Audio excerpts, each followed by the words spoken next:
Eu vou apresentar uma visão um pouquinho mais local. A primeira parte da apresentação eu estou tentando fazer um exercício de interdisciplinaridade onde o agrônomo formado em ciência dos solos vai discutir algumas questões sociais sem ter uma base teórica muito forte. Apesar de ter uma série de leituras na área de sociologia, mas não são leituras sistematizadas. Então, e nessa primeira parte, o professor Edgar, que é parceiro no trabalho, não tem nenhuma responsabilidade. O professor Edgar entra na segunda parte, que é a ação mais prática. Vamos ver se eu me acerto isso daqui. Bom, a primeira questão é que palavras não são só palavras, elas transmitem conceitos. E esses conceitos podem embutir bases ideológicas completamente diferentes. Então, se eu uso o termo produtor rural, eu estou me posicionando. Porque produtor rural significa produção de mercado, produção de valor de troca, produção de valor. Produz para ganhar dinheiro, para acumular capital. É o que nós vemos nos documentos do CNA, FAEP, Senar, Sebrae e assim por diante. Então, ele contém uma posição ideológica. O termo agricultor, em princípio, ele é formado pelas palavras agricultura. Porque o uso da terra tem valores culturais, é um meio de vida, é um modo de vida, uma forma de olhar o mundo, não um negócio. E aí tem outro termo que eu não gosto, que é agricultura familiar. Na verdade, se a gente voltar para as origens, esse termo surge nos anos 90 e foi criado pelo Banco Mundial para esconder relações sociais, para contrapor ideologicamente o conceito de camponês utilizado pelos autores marxistas. O problema desse termo é que ele inclui um grupo extremamente diversificado de atores com características completamente diversas, que a gente vai ver daqui um pouquinho. E ele justifica o redirecionamento de recursos públicos para grupos mais favorecidos em detrimento dos mais necessitados. Ele esconde o conceito de luta de classes no campo, e o mais trágico é que ele acabou sendo assumido e legitimado pelos próprios agricultores.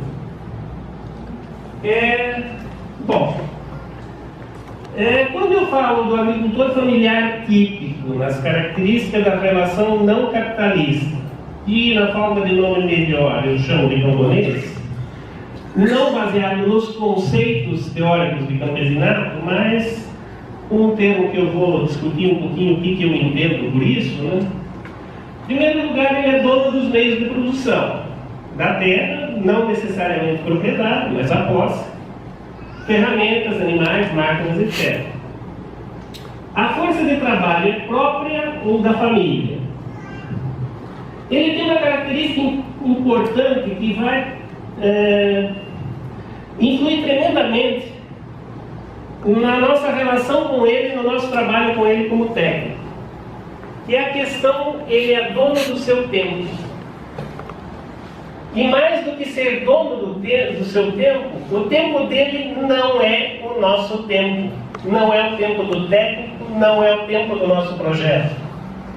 Ele tem um tempo próprio. E às vezes, como esse tempo dele é diferente do nosso, a gente acaba atropelando algumas situações porque nós temos que cumprir os tempos dos nossos projetos. Ele produz para atender suas necessidades básicas e não para acumular um capital. E aí vem a beija de preguiçoso, vagabundo, não se esforça e assim por diante. Mas tem uma característica que é um pouquinho difícil para entender para nós que vivemos na sociedade capitalista. Não há uma separação clara entre o que é lazer e o que é trabalho. Até porque ele trabalhando com comunidades tradicionais, se convence ele de fazer alguma coisa que seja penoso. Então ele seleciona as atividades que ele faz na sua propriedade em função de que ele inclui na sua visão de mundo as coisas que ele gosta de fazer. Tem uma tabela aqui que meio esquemática, extremamente reducionista, mas que serve para servir de ponto de discussão. A gente também chama, o IAPA chama esse que eu chamo de camponês de produtor simples de mercadoria. Ele está inserido no mercado. Não é só de subsistência, mas ele está inserido no mercado de uma forma diferente. Então, a força de trabalho é própria ou da família. A força de trabalho, no caso do empresário familiar ou empreendedor, aquele inserido no modelo capitalista, na lógica capitalista, a força de trabalho predominante dentro da família, mas complementado por empregados contratados. No caso do camponês, a produção é predominantemente para garantir o consumo da família, mesmo que seja a produção do mercado. O objetivo da produção, ele vende a produção para comprar os produtos necessários para a sua família. Que às vezes as necessidades deles não são muito grandes. No caso do empresário, a produção se destina principalmente ao mercado.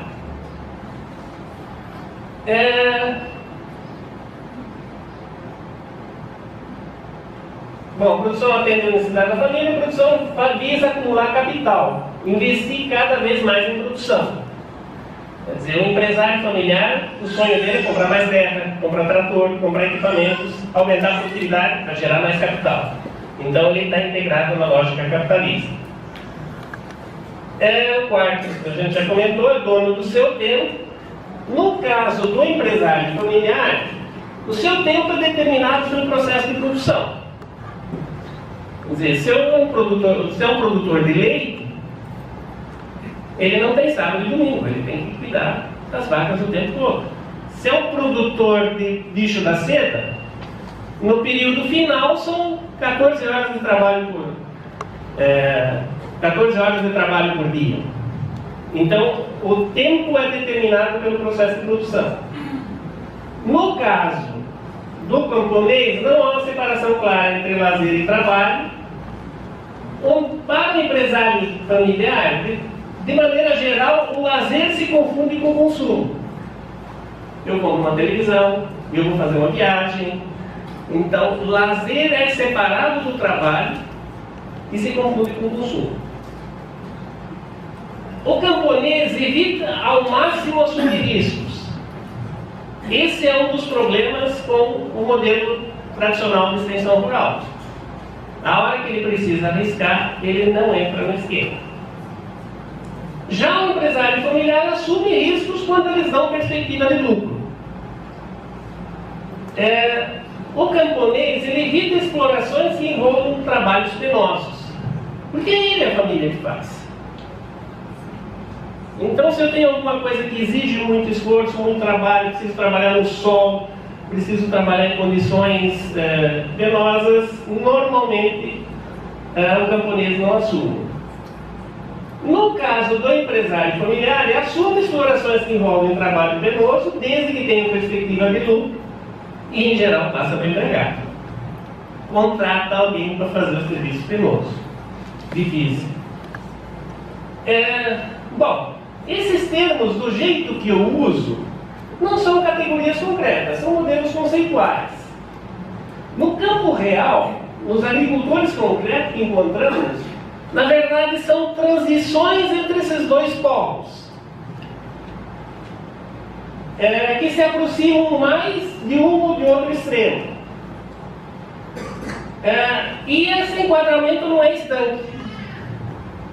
Por exemplo, alguém com característica de empresário familiar investiu em alguma coisa que não deu certo, sofreu um fracasso, a tendência dele é voltar mais para a lógica camponesa.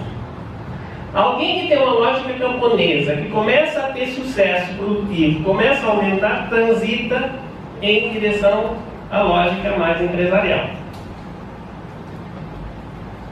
Bom, trouxe uns dados que eu achei interessante. Qual é o tamanho da agricultura familiar no mundo?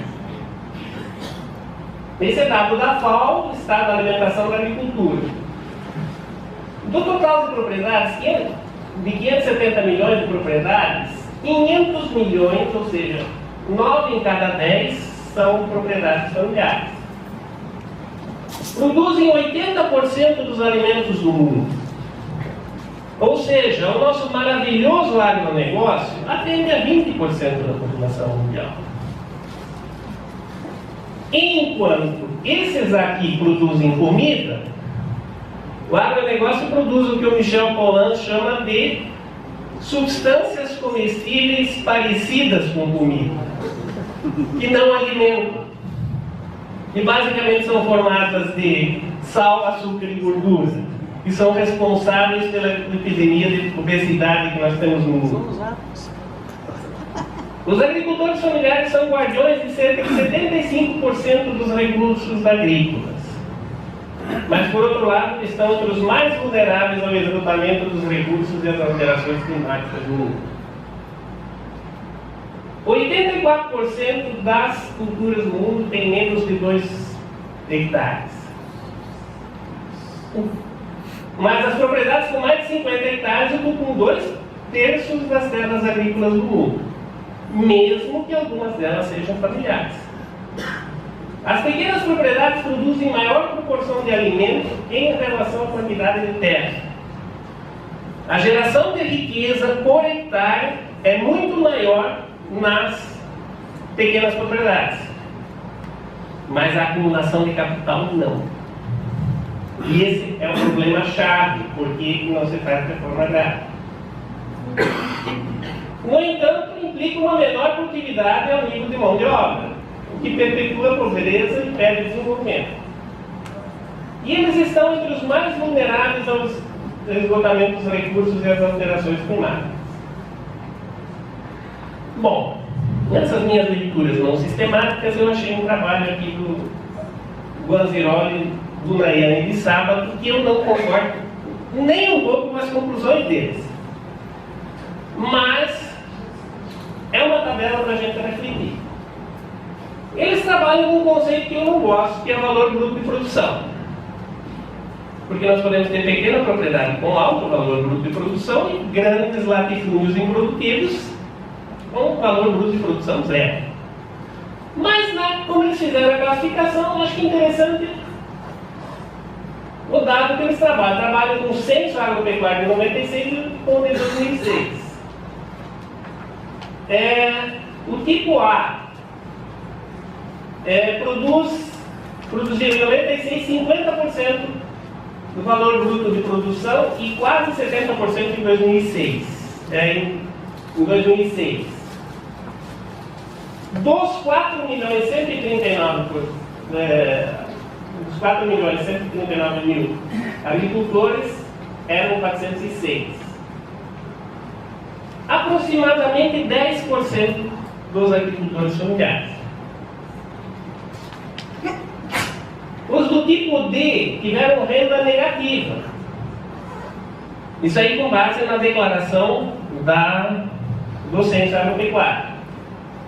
Melhoraram de vida em 2006, uma média de renda líquida anual de R$ 255. Qual é a conclusão deles?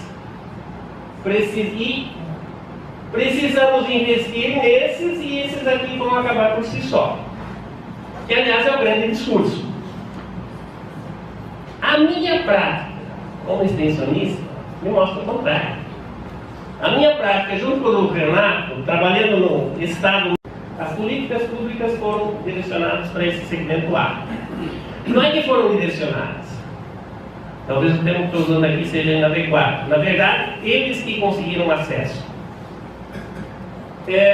Porque possuem maior poder aquisitivo, estão inseridos no mercado, conseguem acesso ao Pronaf, têm os documentos pessoais e documentação das áreas, coisas que a grande maioria não tem.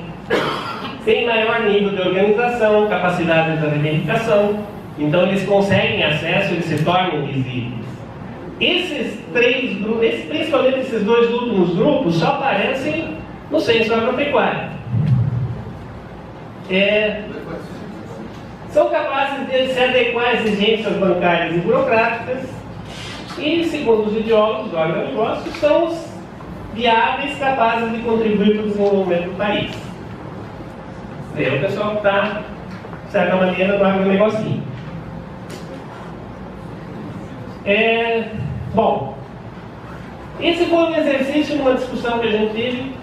O que vai acontecer com as políticas pós-golpe? Todo mundo diz, não, vamos cortar os recursos da agricultura familiar. Essa avaliação, não. Ela vai ser reforçada com redirecionamento do segmento A. Inclusive, pode até ter aumento de recursos para captar essa categoria.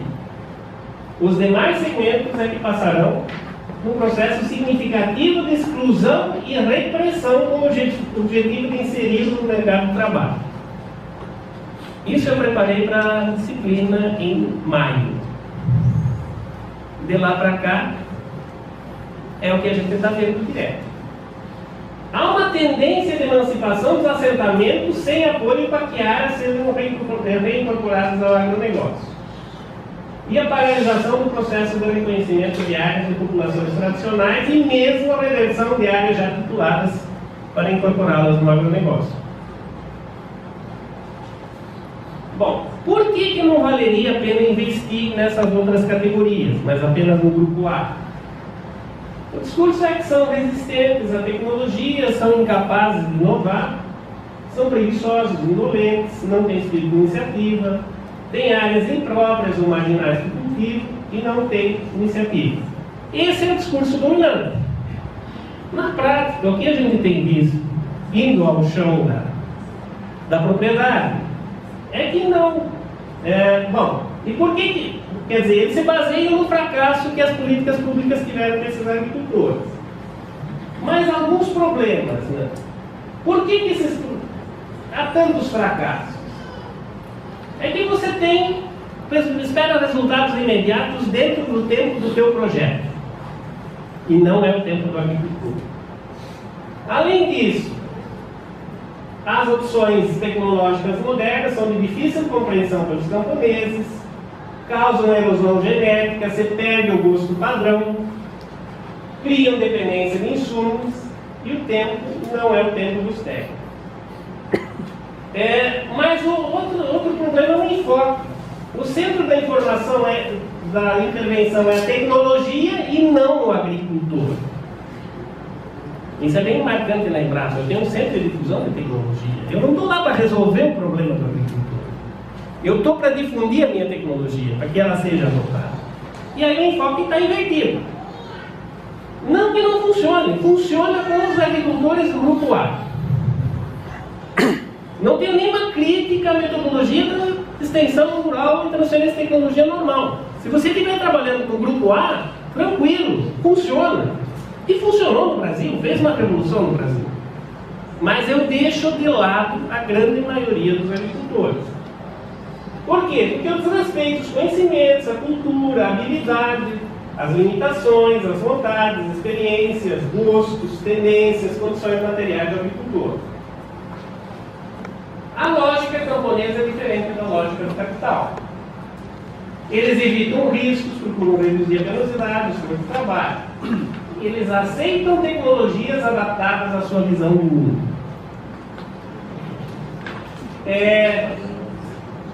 Isso é extremamente interessante. No trabalho que vou mostrar depois, nós tínhamos um agricultor que a gente pode caracterizar o protótipo do camponês. Ele foi escolhido pela comunidade como sendo o agricultor modelo onde a gente iria instalar as unidades de pesquisa participativa. A partir de 6 meses ele pediu para sair. Ele não queria fazer do nosso jeito. A gente ficou extremamente decepcionado. Mas hoje é o agricultor que mais adota as tecnologias que a gente apresenta. Só que ele adota eles do jeito dele. O Alfio deve estar lembrado, no nosso tempo de extensão rural, quando a gente fazia a nossa unidade demonstrativa, o agricultor fazia da forma diferente, o nosso dava errado, o dele dava certo. A gente chamava o cara de líder negativo. Essa questão, agora a gente chama ele de agricultor experimentador e se alia a ele, né?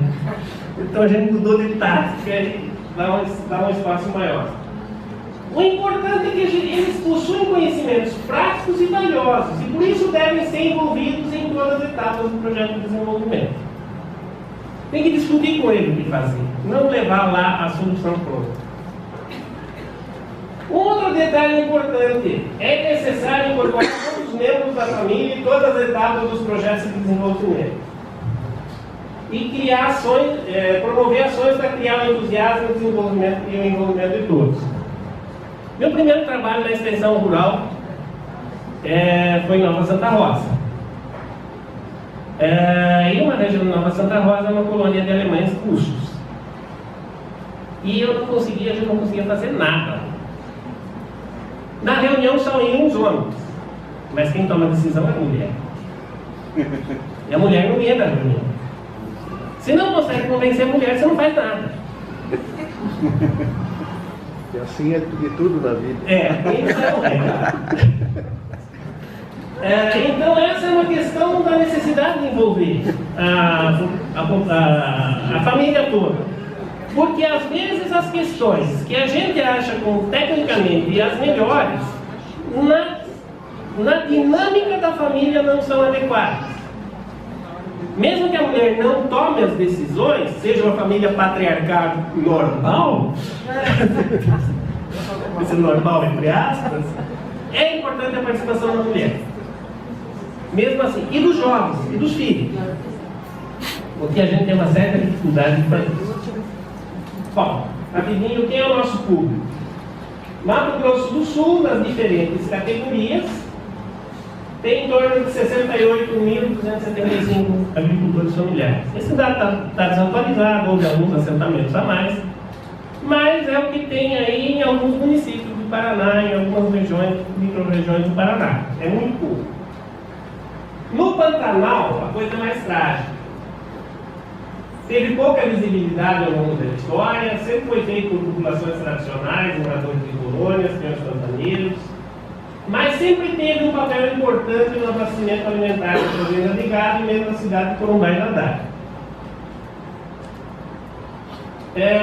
Nós temos esse dado, 2.400 pescadores, aí, ribeirinhos, pescadores de isca, trabalho de piloteiros, e esse dado é contestado por causa da questão de defesas. Muita gente se cadastra sem ter direito. E aí, quando a fiscalização aperta, aqueles que teriam direito a ter a carteirinha de pescador não conseguem, e aqueles que estão ilegais, como tem costa quente, continuam com a carteirinha. Temos comunidades indígenas, uma comunidade de índios Guatós, com 36 famílias, 3 quilombos, uma rural. E 9 assentamentos encostados na divisa da Bolívia. Aqui é a divisa da Bolívia, que é Corumbá, Ladário, Porto Quirrago e Porto Soares. Quando eu comecei a trabalhar lá, em alguns momentos aí, a primeira vez que saí sozinho, quando eu vi, eu estava dentro da Bolívia. O assentamento que a gente trabalha é esse aqui, o assentamento 72, que a gente tem, vamos apresentar os dados daqui a pouco. Bom, algumas características. A origem. Aqueles assentamentos foram criados para esconder sem terra.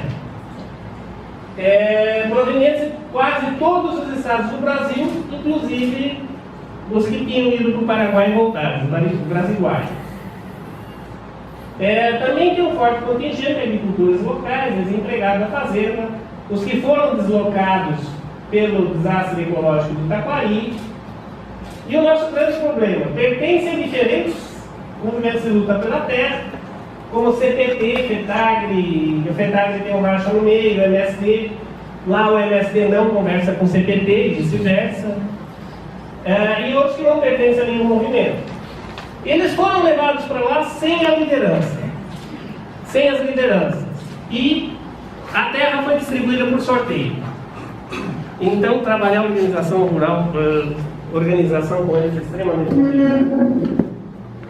Eles têm uma situação de clima adverso, má distribuição de chuvas, 9 meses de seca e 3 de chuva. Antigamente, o período de chuva ia de novembro a março, com algum deslocamento. Esse ano aconteceu entre maio e junho.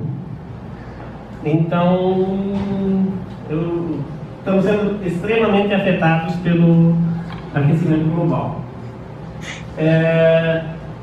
Essa é a situação na época da seca. Tem um problema com água. Os poucos cursos de água secam na época da estiagem e a água de baixa disponibilidade. Solo com argila de atividade alta.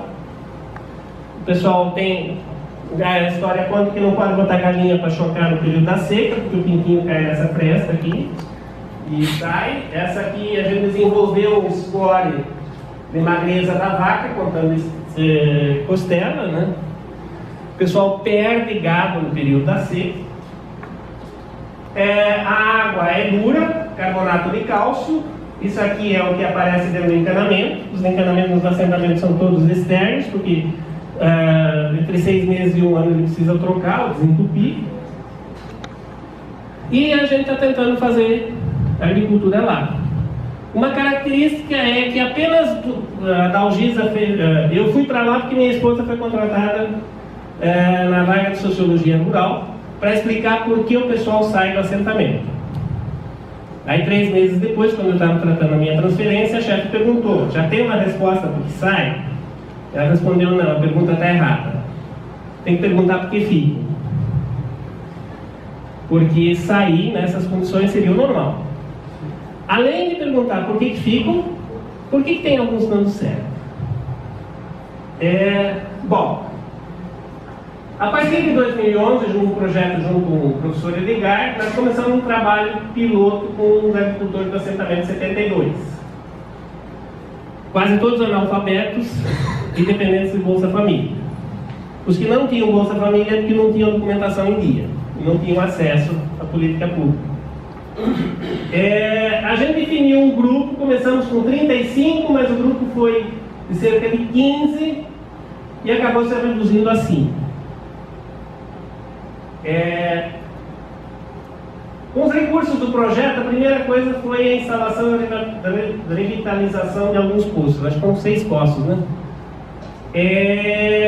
A gente comprou um pouquinho de sombrite para fazer uma área de cobertura de sombrite e utilização de adubos verdes e consórcio com plantas medicinais para controle de pragas e para a fertilidade do solo. Os agricultores dizem que a terra é fértil, mas o solo é fértil, mas a terra é ruim, porque ele tem uma alta fertilidade química, mas tem problemas físicos e biológicos. A gente começou a trabalhar a produção de mudas em bandeja, na base de composto orgânico, utilização de causas alternativas para o controle de praga, planejamento e produção de hortaliças para entregar no PENAI e criação de um grupo informal de agricultores que a gente pensa em transformar numa OCS. A gente fez capacitações com apoio do Senar, do Sebrae e Senar. Foram feitos alguns cursos de associativismo que não deram muito certo. Esse planejamento a gente também usou para venda na feira. Em 2015, no levantamento concreto na feira, eles tinham 45 produtos. Então, eles começaram a resgatar algumas coisas para o mercado que eles nem imaginavam que tinham direito a venda. Que possibilidade de venda, como siriguela. Tem muita siriguela lá na cidade. A cidade é toda arborizada com siriguela. Aí o pessoal levou para o mercado e conseguiu vender assim mesmo. Em 2016, a gente iniciou uma feira na Universidade Federal, a partir de maio. A gente conseguiu fazer venda na merenda escolar. A gente fez, essa foto, um intercâmbio de experiência com agricultores bolivianos. A gente fez uma tentativa de venda para a Marinha em 2016, que não deu certo, porque a Marinha não teve um produto e os agricultores ficaram extremamente frustrados. E a gente abriu uma feira na Embrapa em outubro de 2016. Problemas que a gente tem com as políticas públicas. Falta de documentação dos agricultores e dos lotes. Editais são produtos não disponíveis no município. Alho, cebola, batata inglesa, maçã e sal. E tem alguns agricultores que empregam. Ok. Não, só olha bem o exemplo. Criatividade.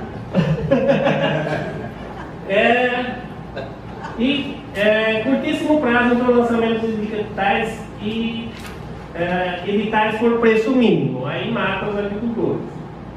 Aí a gente tem problema com as notas fiscais eletrônicas, que os agricultores não entendem, resistência de diretoras e merendeiras, falta de organização dos agricultores da produção.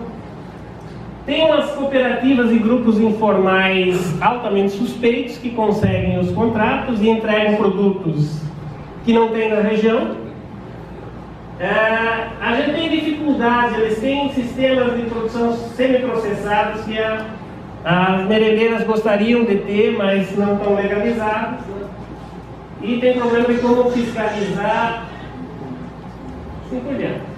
Bom, mudança nos indicadores de qualidade no da família. O azul era o de 2013 e melhorou em algumas situações, mas estamos ruins aí.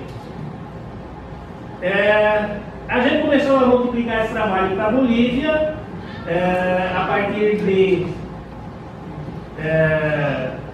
2015 e era isso que eu estou fazendo.